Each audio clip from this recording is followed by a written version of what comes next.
Between 1815 and 1860, the United States launched an aggressive campaign of westward expansion and massive infrastructure construction. This rapid growth built a highly interconnected national economy, but it involved the systematic displacement of indigenous nations and a fatal political collision over slavery. Following the War of 1812, accelerating population growth and high coastal land prices drove a desperate demand for new territory, pushing thousands of settlers deep into the continent's interior. The Mississippi River and its tributaries formed a massive vertical trade route, allowing inland farmers to transport crops to the Gulf of Mexico. By 1825, the Erie Canal linked the Great Lakes directly to New York City, moving heavy goods laterally to the Atlantic coast. These waterways functioned as essential economic arteries. They opened immense new markets and turned small trading posts into busy commercial centers, making large-scale expansion financially viable.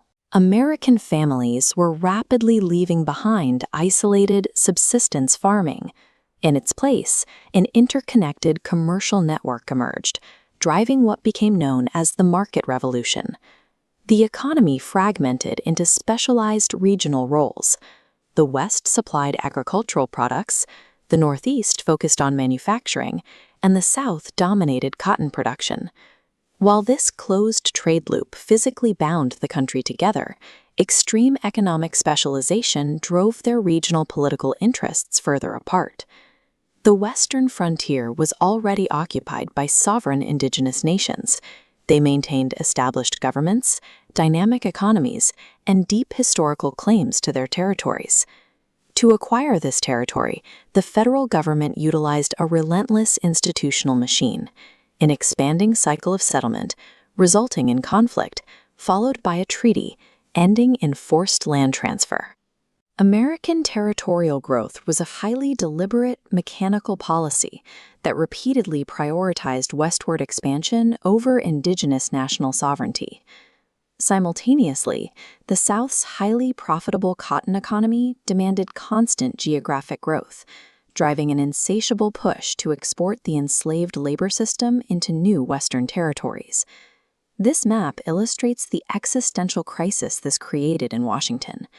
Every newly acquired territory forced politicians to fight over whether it would enter the Union as a free state or a slave state.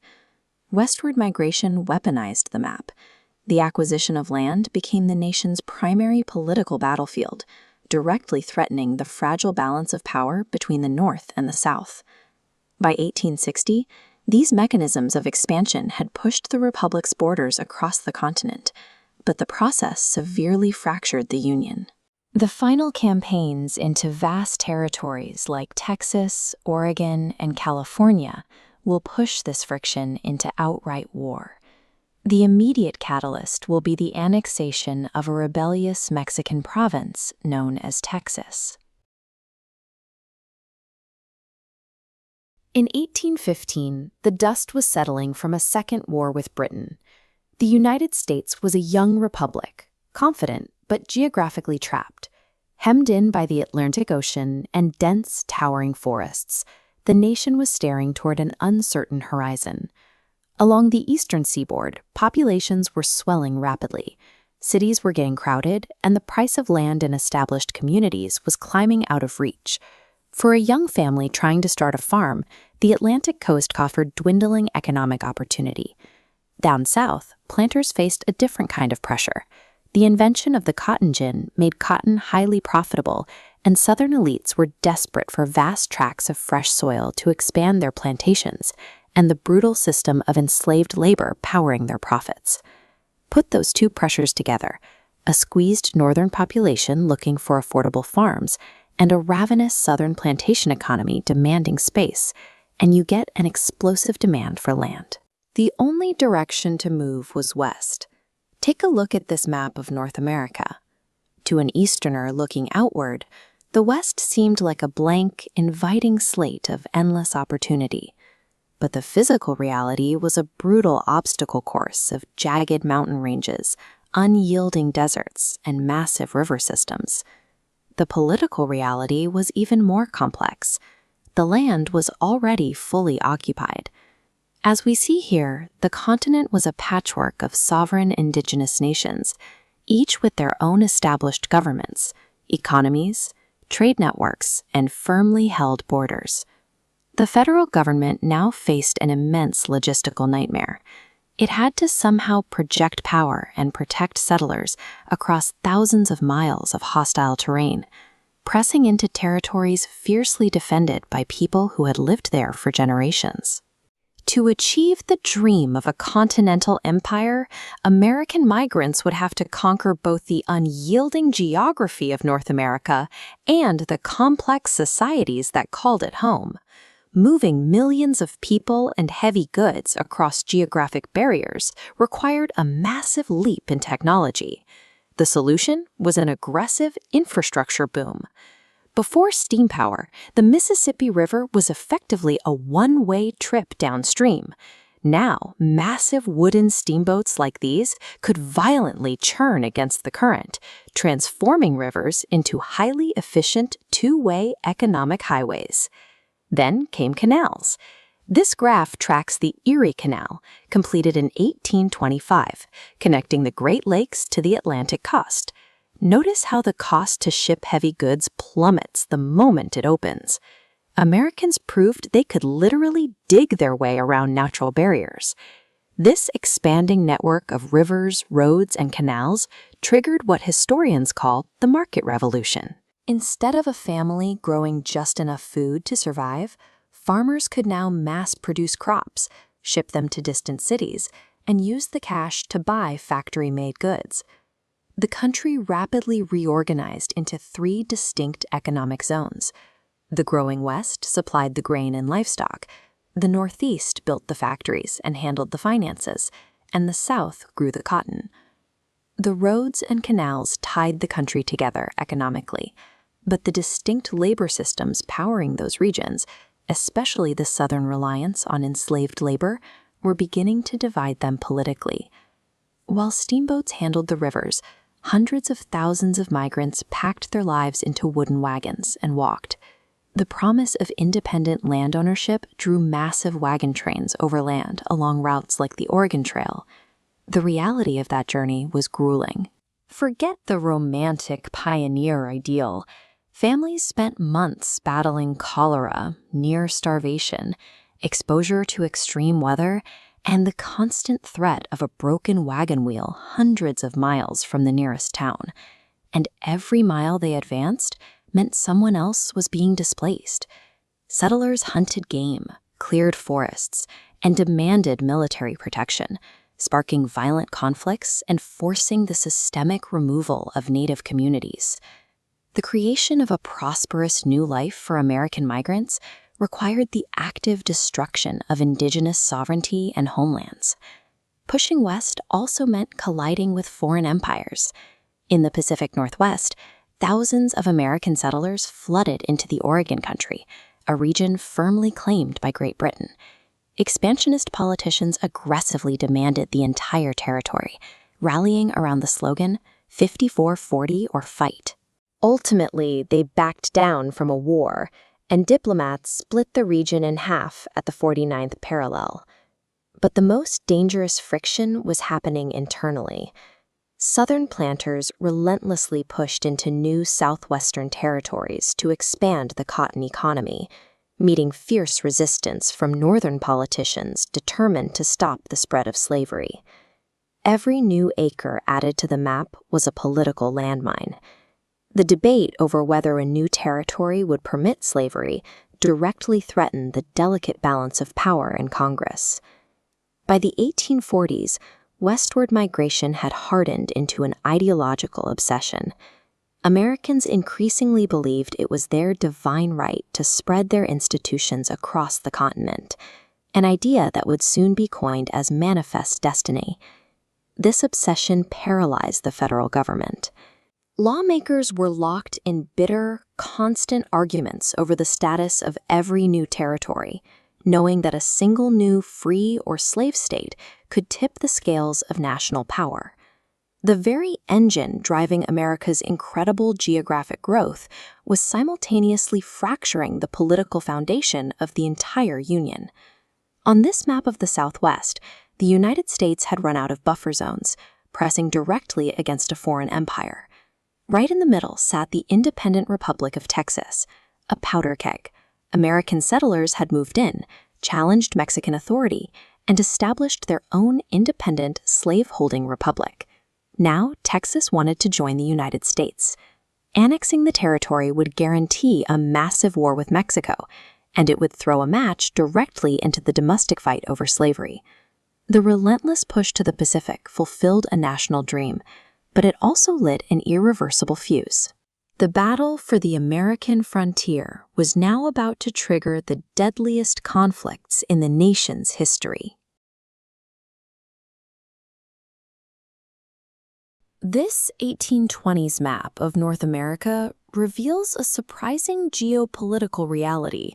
Texas was not American territory. It was a vast, sparsely populated frontier belonging to newly independent Mexico. The government faced a strategic dilemma. This isolated territory lacked the population needed to secure the border. To solve this, Mexico took a calculated risk. They opened the territory to colonization, inviting American settlers, led by figures like Stephen F. Austin, to claim land, build communities, and develop the region. While this was a pragmatic economic policy, it introduced a volatile new variable into the region. Mexico was now importing a foreign population with completely different cultural traditions and political allegiances. The demographic shift was incredibly rapid. Thousands of Americans flooded south and west, bringing Protestantism, the English language, and American political traditions into a Catholic, Spanish-speaking nation. The primary engine driving this migration was cotton. Global demand for textiles made cultivating the fertile soil of Texas explosively profitable, but that profit relied on enslaved labor. While Mexico moved to abolish slavery after its independence, the American settlers refused to surrender the workforce required to maintain their lucrative plantations. This created a fatal contradiction. To maintain their economic interests, the American settlers chose to actively defy the laws of their host country. By the 1830s, the Mexican government realized they were losing control. The leader, Antonio López de Santa Anna, moved to centralize power and officially halted further American immigration. The crackdown triggered immediate resistance. Settlers violently opposed the central government's authority, and by 1835, the region was in open revolution. In early 1836, Santa Anna's army surrounded a small group of Texan defenders at an old Spanish mission known as the Alamo. After a 13-day siege, Mexican forces launched a final assault and killed nearly every defender inside. Militarily, Santa Anna had crushed the garrison, but the commander of the Texan army, Sam Houston, turned the massacre into a rallying cry. At the Battle of San Jacinto, Houston's forces caught the Mexican army by surprise, decimated their ranks, and captured Santa Anna himself. This victory transformed a total military disaster into the momentum needed to birth a new nation. With Santa Anna in custody, Mexican resistance collapsed, and the Republic of Texas was born.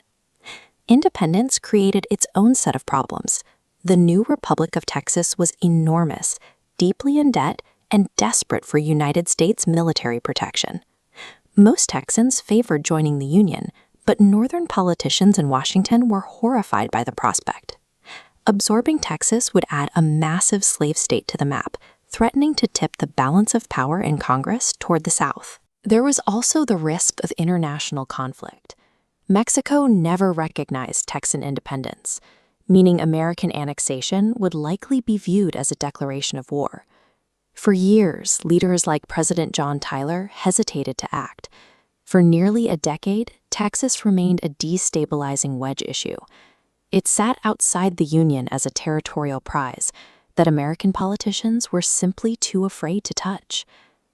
The political stalemate ended with the 1844 election of James K. Polk. Polk ran on an aggressive expansionist platform and successfully annexed Texas in 1845, officially making it the 28th state. Annexation created an immediate map crisis. The U.S. claimed the Texas border reached the Rio Grande. Mexico insisted the boundary was further north, at the Nueces River. Polk forced the issue, sending General Taylor's troops into this contested no-man's land. By placing American soldiers in the heart of the disputed territory, the Polk administration utilized a vague geographical boundary as a calculated mechanism to provoke an international incident. The provocation worked. American and Mexican forces eventually clashed in the disputed zone, allowing Polk to inform Congress that Mexico had attacked American troops on American soil. The declaration of war faced immediate domestic criticism. Many questioned the morality of the conflict, including a young congressman from Illinois named Abraham Lincoln, who publicly challenged the administration to prove where the first blood was shed. The United States military overran Mexican defenses, forcing a massive territorial surrender. In addition to securing Texas, the victory added the entire American Southwest to the map, finally stretching the country to the Pacific Ocean. While the annexation of Texas helped engineer a continental empire, the cost was a fractured nation. By forcing millions of square miles of new territory into the slavery debate, westward expansion would ultimately tear the Union apart. In the 1830s, American politics opened up in ways that had never been seen before. Property restrictions on voting were falling away, and everyday white men were gaining a powerful new voice in the government. Andrew Jackson built his entire political brand on being the champion of these ordinary voters. But this surge in political freedom arrived alongside an aggressive hunger for territory. Growing families and ambitious planters looked toward the West and South, demanding fresh soil to build farms and expand the nation's agricultural economy. The pressure exploded because of the cotton gin. This machine made separating cotton fibers highly efficient, turning a difficult crop into a massively profitable industry almost overnight. To keep those profits growing, planters needed more land. The territory they wanted most, the fertile American Southeast, wasn't empty wilderness. It was the ancestral homeland of 5 distinct sovereign indigenous nations: the Cherokee, Choctaw, Chickasaw, Creek, and Seminole. They had their own established governments, economies, and long-standing borders. The United States was forced into a choice. It could honor its treaties and respect the political sovereignty of these neighboring nations, or it could ignore its own laws to feed the economic demands of its voting citizens. Cherokee leaders understood exactly what they were up against, and they decided to fight back using the American government's own methods. Instead of relying solely on military defense, they weaponized democratic institutions. They formalized a national government modeled closely on the United States and drafted a written constitution to solidify their political structure. They also established a written Cherokee syllabary, developed by the scholar Sequoyah, which allowed them to publish their own newspaper and operate schools, showcasing a highly organized, literate society. Every new law passed and every newspaper printed was a deliberate move to prove their undeniable legal standing. The Cherokee were forcing Washington into a corner. America either had to protect the rule of law it claimed to value or publicly abandon it. The state of Georgia refused to accept Cherokee sovereignty. State politicians launched an aggressive campaign to seize control of the territory, passing laws designed to strip away indigenous rights and open the land to white settlement. Instead of surrendering, the Cherokee Nation escalated the conflict legally. They took their case past the state courts, fighting all the way up to the United States Supreme Court. In 1832, they won. In the landmark case Worcester v. Georgia, the highest court in the land officially ruled that Georgia had no authority over Cherokee territory. The law was entirely on the side of the Cherokee Nation. But President Andrew Jackson simply ignored the court. Aligning himself with white settlers and state politicians, Jackson refused to enforce the ruling. Instead, he pushed forward the Indian Removal Act, a policy he had signed into law 2 years earlier, to forcibly relocate Native peoples west of the Mississippi River. This constitutional breakdown laid bare a harsh reality. A Supreme Court victory was meaningless if the president refused to enforce it. The rule of law had collapsed under the pressure for land. Under the Indian Removal Act, the federal government sent in the military to force Native nations out of their ancestral homes, pushing them on exhaustive marches to designated territories in the West. For the Cherokee, this violent expulsion became known as the Trail of Tears. Soldiers separated families and marched them hundreds of miles through brutal winter conditions. Facing starvation and disease without adequate supplies, thousands of people died along the route. Other nations fought back with weapons. In Florida, the Seminole retreated into the dense swamps, using the thick forests and unforgiving environment to wage a massive years-long guerrilla campaign against the United States military. Whether they faced deadly forced marches or fought brutal, drawn-out wars, the outcome was devastating. Entire ancestral communities were violently uprooted, purely to erase them from the map and clear the way for American settlers. As indigenous populations were pushed west, millions of acres of prime agricultural real estate opened up in the southeast. Southern planters rushed in to claim it immediately. This chart shows the rapid decrease in indigenous landholdings, overlaid against the sharply rising population of enslaved people in the southeast. The lines move in exact opposition. The territory taken from Native nations became the most productive cotton-growing soil in the country, and the brutal slave economy expanded directly onto that cleared land. By forcibly relocating tens of thousands of people, the federal government established a terrifying precedent. The United States proved it would actively displace sovereign nations to feed its own economic growth, leaving Native populations across the rest of the continent as future targets. Jacksonian America had created a deep contradiction. The nation was loudly celebrating the expansion of democratic voting rights and political power for white men, while simultaneously stripping human rights and freedom from indigenous nations and enslaved workers. And this intense momentum wasn't slowing down. By the 1840s, the United States was looking beyond the lands it had just cleared, turning its attention toward enormous territories currently controlled by Mexico. That relentless hunger for land would soon spark a rebellion in Texas. It would pull the United States into a major war with Mexico and push the agonizing debate over where slavery could spread to an absolute breaking point. In 1815, the United States was a young republic clinging to the Atlantic coast. It had just survived a second war with Britain, and the generation that lived through the Revolution was eager to carve out a fresh start. But just beyond the established states lay an enormous, daunting continent. Millions of square miles of dense forests, steep mountain ranges, and powerful rivers physically blocked the way forward. Yet in less than 50 years, the country would surge across those barriers.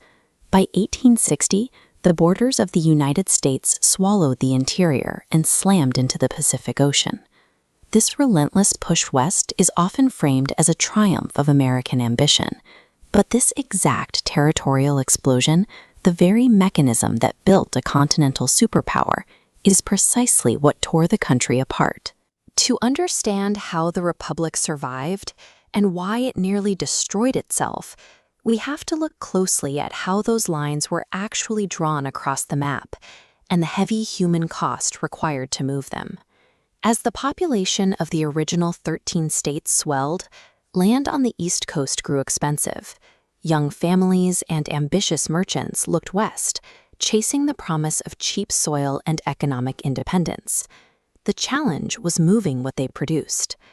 This is a technical engraving of the Erie Canal locks at Lockport, New York. Completed in 1825, This artificial waterway connected the Great Lakes to the Atlantic coast, slashing the cost of shipping heavy freight and proving that man-made infrastructure could overcome natural geography. Meanwhile, the invention of the steamboat turned the Mississippi River system into a massive two-way highway. Large mechanized vessels, like the Natchez seen here, could haul agricultural goods upstream against the current, linking deep inland settlements directly to global markets. This transportation boom created a relentless cycle. Settlers claimed farms, farms grew into trading posts, and trading posts organized into formal territories that ultimately demanded statehood from the federal government. Canals and steamboats forged a powerful national economy. But this aggressive settlement engine demanded millions of acres of land that was already fully occupied by sovereign nations. Down south, the invention of the cotton gin made large-scale plantation agriculture incredibly profitable. White settlers developed a ravenous appetite for the fertile soil of the Deep South, eager to expand their operations and their use of enslaved labor. But that soil was the legal, ancestral territory of complex indigenous nations like the Cherokee, Creek, and Choctaw, who possessed their own established governments, borders, and economies. To defend their homeland against encroaching settlers, Cherokee leaders built political institutions mirroring the United States. They drafted a written constitution, established a national government, and utilized the formal Cherokee syllabary, seen here, to publish a national newspaper. Legal and cultural adaptation did not save them. Under President Andrew Jackson, the federal government abandoned diplomacy. Congress passed the Indian Removal Act in 1830, putting the full weight of the military behind white settlement. What followed were brutal, militarized forced marches to Indian territory. Entire families were driven from their homes through freezing rain and snow. Thousands died of disease, exposure, and starvation along what became known as the Trail of Tears. The federal government secured millions of acres for the southern cotton economy. In doing so, it established a grim baseline for American expansion. The physical growth of the Republic required the systematic erasure of indigenous sovereignty. That aggressive push soon spilled over the national border. Thousands of Americans began migrating south into Texas, which belonged to Mexico. These settlers brought Protestantism, the English language, and enslaved laborers, clashing directly with a Mexican government that had recently moved to abolish slavery. Tensions boiled over into open rebellion. In 1836, the Mexican army laid siege to a small Texan garrison at a Spanish mission in San Antonio. The ruins of the Alamo became a powerful, emotional rallying cry for Texan forces seeking independence. Just weeks later, General Sam Houston led the outnumbered Texan army to a crushing victory at San Jacinto. The fighting abruptly ended, and Houston became the face of a newly independent Republic of Texas. For nearly a decade, Texas stood alone.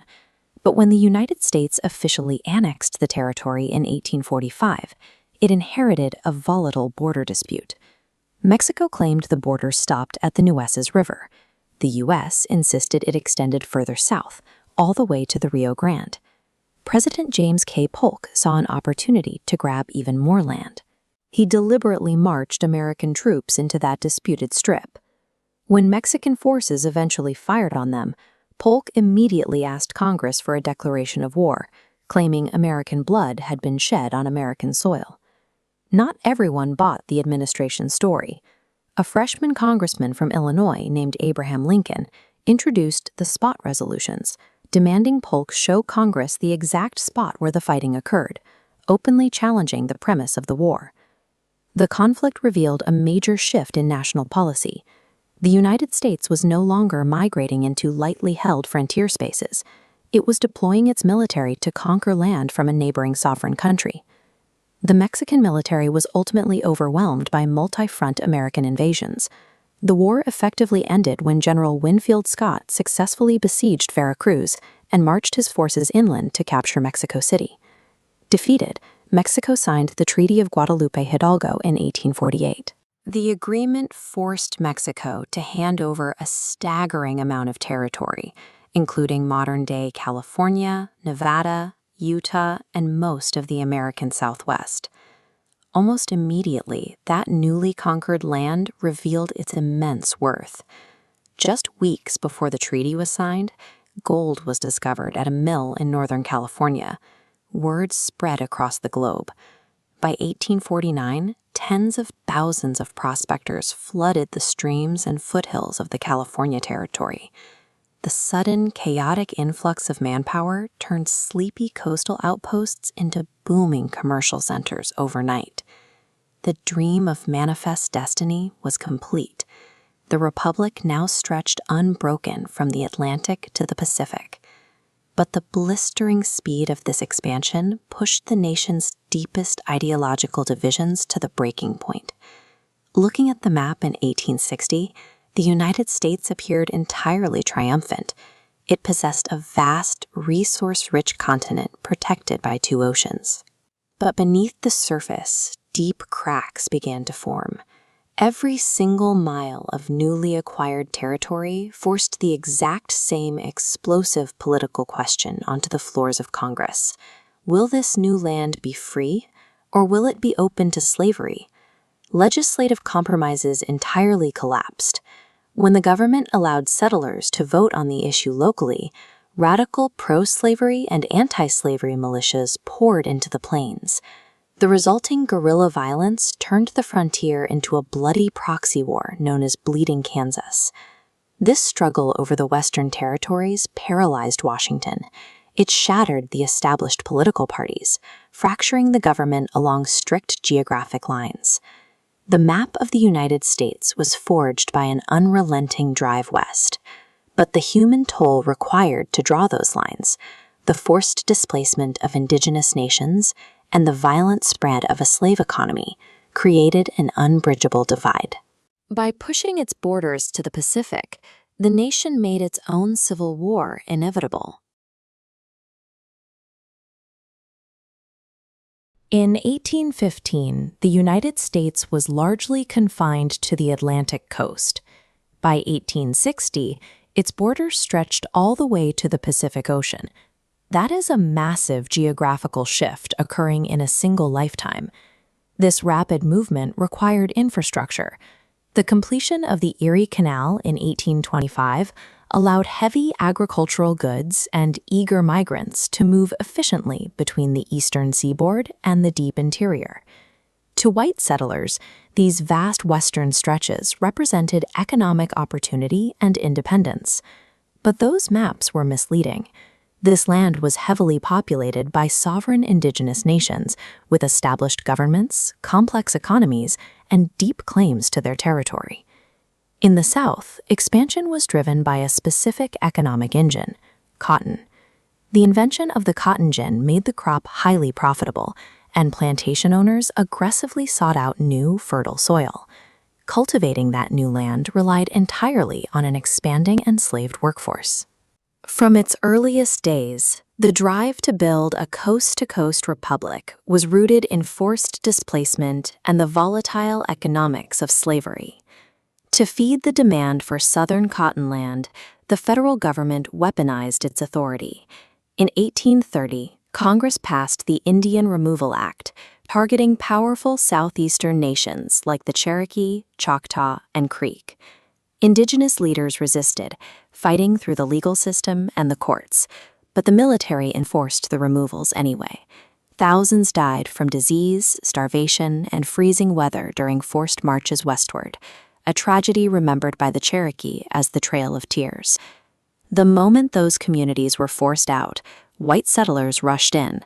Millions of acres of ancestral homelands were immediately converted into hyper-profitable cotton plantations, deepening the South's reliance on enslaved labor.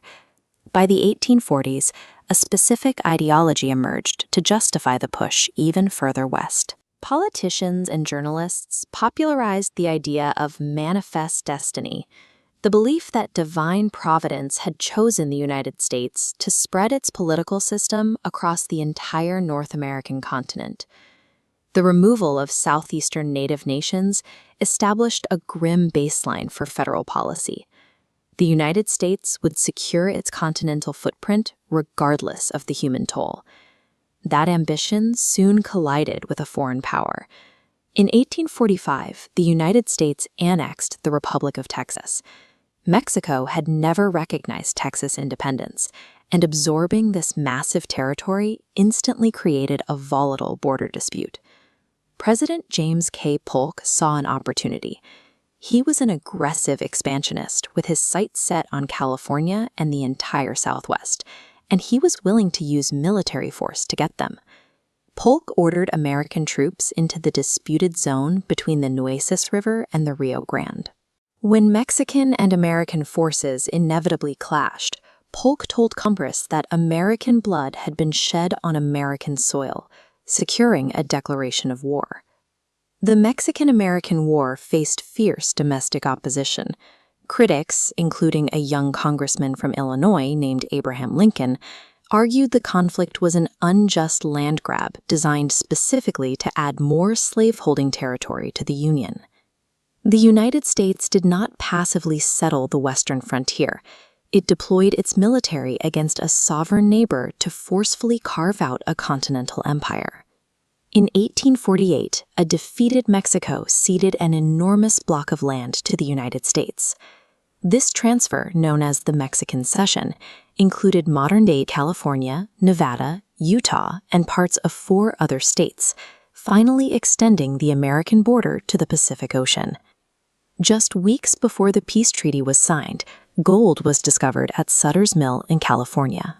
By 1849, tens of thousands of prospectors from across the globe abandoned their jobs and rushed west, desperate to strike it rich.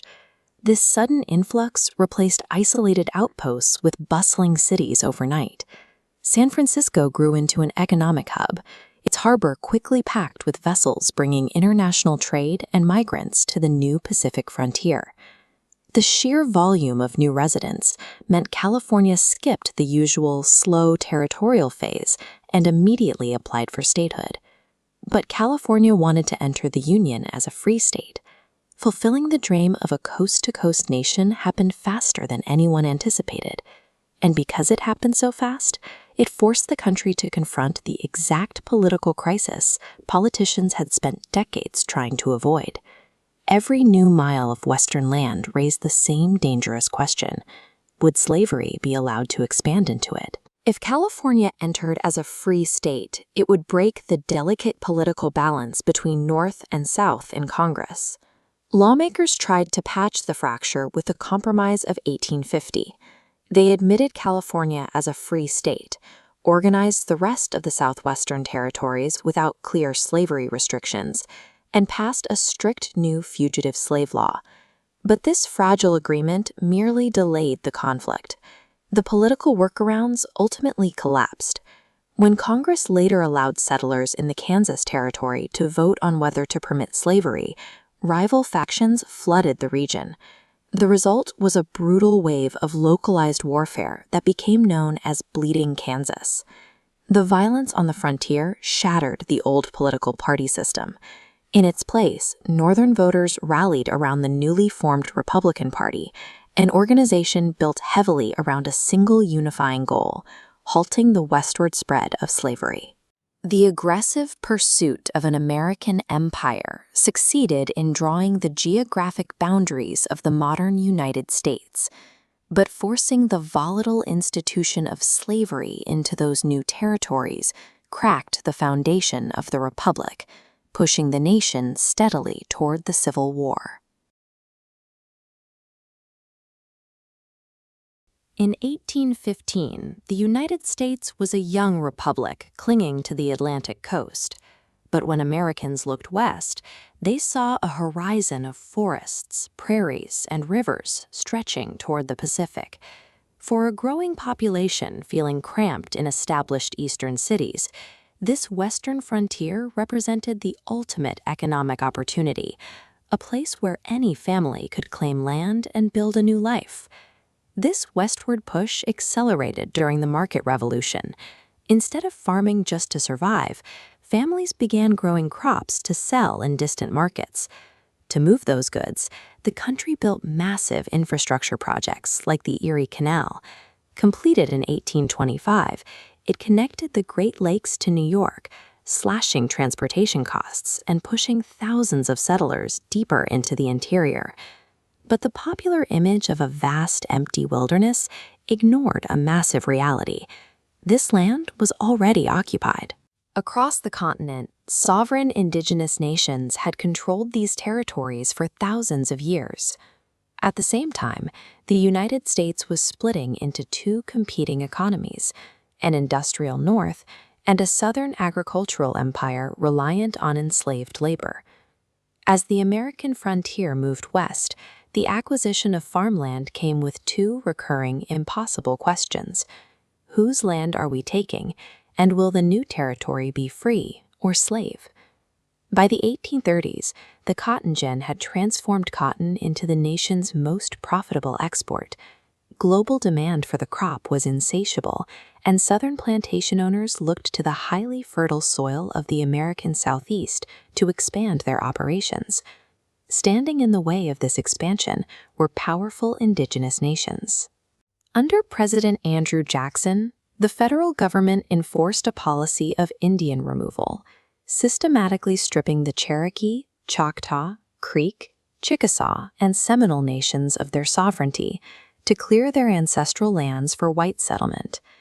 The enforcement of this policy created a human catastrophe. Tens of thousands of indigenous people were forced at gunpoint to march west toward designated Indian territory. On the journey that became known as the Trail of Tears, families faced brutal weather and starvation, resulting in thousands of deaths and the destruction of their communities. This displacement served a specific economic purpose. It transferred millions of acres of land directly into the hands of Southern planters. The removal of indigenous people physically paved the way for the geographic expansion of the slave economy. By the 1840s, the appetite for land pushed American settlers across the border into the Mexican province of Texas. Many of these migrants brought their families and, crucially, their traditions of enslaved labor into Mexican territory. Cultural and political clashes rapidly escalated, particularly after Mexico moved to abolish slavery. The tension exploded into armed rebellion. Following the fall of the Alamo Mission in San Antonio, Texan forces ultimately defeated the Mexican army and established an independent republic. A few years later, the United States annexed Texas, driven by the ideology of manifest destiny, the belief that America was divinely ordained to spread across the continent. President James K. Polk used the disputed Texas border to provoke a military confrontation with Mexico, aiming to secure the Pacific coast. The Mexican-American War ended in a crushing American victory in 1848. Through the Mexican Cession, Mexico was forced to hand over 500,000 square miles of land, giving the United States control over California and the Southwest. The nation had reached the Pacific. But with the stroke of a pen, millions of acres of undefined territory entered the Union. For politicians in Washington, this victory meant the truce between North and South was over. They now had to decide the legal fate of a region larger than the original 13 colonies. The crisis accelerated when gold was discovered in California. The ensuing gold rush drew hundreds of thousands of fortune seekers to the Pacific coast overnight, forcing Congress to figure out how to govern these new Western lands before they even had a functioning territorial government. This is a broadside detailing the Fugitive Slave Act of 1850, a central part of a desperate compromise intended to keep the Union from splitting. The law required Northern citizens to assist in the capture of escaping enslaved people, turning the legal debate over Western borders into a direct confrontation in Northern streets. In 1854, Senator Stephen A. Douglas engineered the Kansas-Nebraska Act to encourage Western settlement. He introduced a concept called popular sovereignty, the idea that frontier settlers themselves, not Congress, would vote on whether to legalize slavery in their territory. The policy failed immediately. Armed militias from both sides flooded into the territory to hijack the elections. Rival governments were formed, and the region descended into a wave of ambushes and property destruction that the press dubbed Bleeding Kansas. Popular sovereignty erased any remaining geographic compromises. What had once been a tense political debate in Washington was now an armed conflict playing out in the dirt of the American frontier. By 1860, the physical map of the United States stretched from coast to coast. But after a decade of frontier militias, physical brawls in the Senate, and failed compromises, the American population had reached a state where political debate was no longer enough. The Supreme Court escalated the crisis with the Dred Scott decision. The court ruled that Congress had no constitutional power to ban slavery in the territories. Legally, the federal government had just been stripped of its primary tool to contain the institution's spread. In response, Abraham Lincoln and the Republican Party rose to national prominence on a single platform. They would halt the expansion of slavery into any new Western territories. This is a headline from 1860, published after Lincoln won the presidency without carrying a single Southern state. Believing their economic future in the West was permanently blocked, South Carolina and a cascade of other Southern states formally seceded from the Union. The United States had spent half a century driving to unite the North American continent under a single flag. But that very geographic pressure, the drive for land that displaced indigenous nations, was the force that tore the American Republic apart. In 1815, the United States was a young republic hugging the Atlantic coast. But looking west, Americans saw the foundation of a future global power, a landscape where a farmer could own hundreds of acres, and a nation could fulfill its continental destiny. Reaching that frontier required a massive investment in new infrastructure. By 1825, the Erie Canal linked the Hudson River to the Great Lakes, while steamboats began navigating the strong currents of the Mississippi. These projects physically integrated the country's interior with its coastal ports. This map shows the expanding infrastructure of the 1820s, with trade routes stretching from the East Coast into the western interior. To expansionists at the time, these connections made a unified American empire look like a geographic inevitability. But as the map highlights these western regions, the reality of the frontier becomes clear. These lands were already occupied by sovereign indigenous nations with their own governments and traditions. To the south and west, the territory belonged to Mexico and Great Britain. As settlers pushed into these contested spaces, they brought with them a debate that earlier compromises had failed to settle. Southern planters viewed the western frontier as a blank canvas for the expansion of plantation agriculture and the institution of slavery. Conquering the Pacific would require the systemic displacement of indigenous nations and a series of high-stakes military gambles.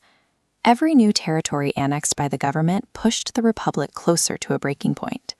During the early 19th century, the global demand for cotton skyrocketed. This created an immediate need for more fertile soil, driving Southern planters to seek out vast new territories that could support large-scale production using enslaved labor. This demand for land directly motivated President Andrew Jackson's policy of Indian removal. In 1830, the federal government began the forced relocation of indigenous nations like the Cherokee and Choctaw, moving them west of the Mississippi along the Trail of Tears. Thousands died during these forced marches.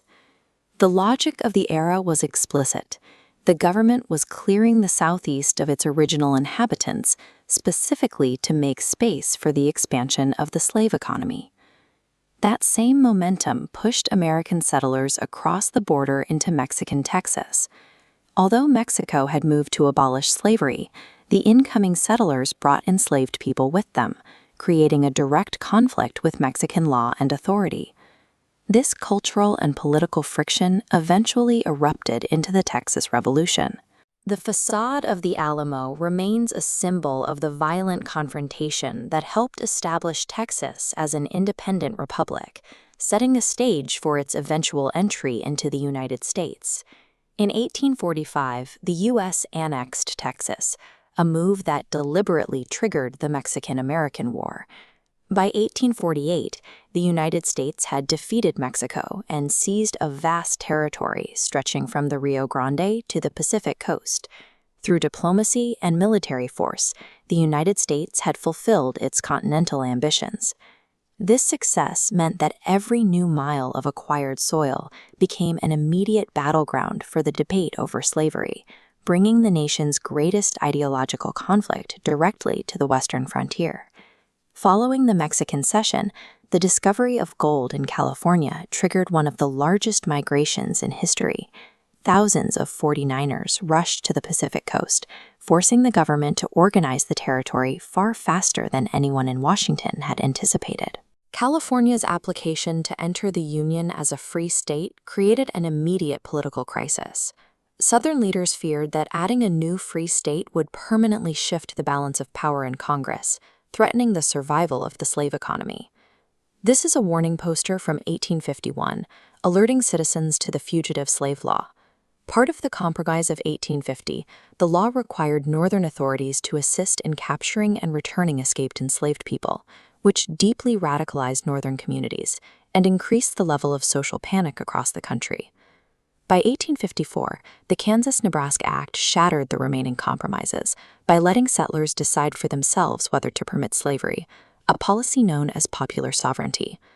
Pro-slavery and anti-slavery settlers rushed into Kansas to influence the vote, resulting in a period of civil violence known as Bleeding Kansas. Armed groups attacked settlements and killed rivals, proving that the slavery debate could no longer be contained within the halls of Congress. While the physical map of the continent was now connected by new roads and borders, the political and social map of the nation was completely fractured. By 1860, the continental dream had been achieved, but the old political system was dead. The fragile balance between North and South that had existed for decades had been replaced by deep mutual distrust.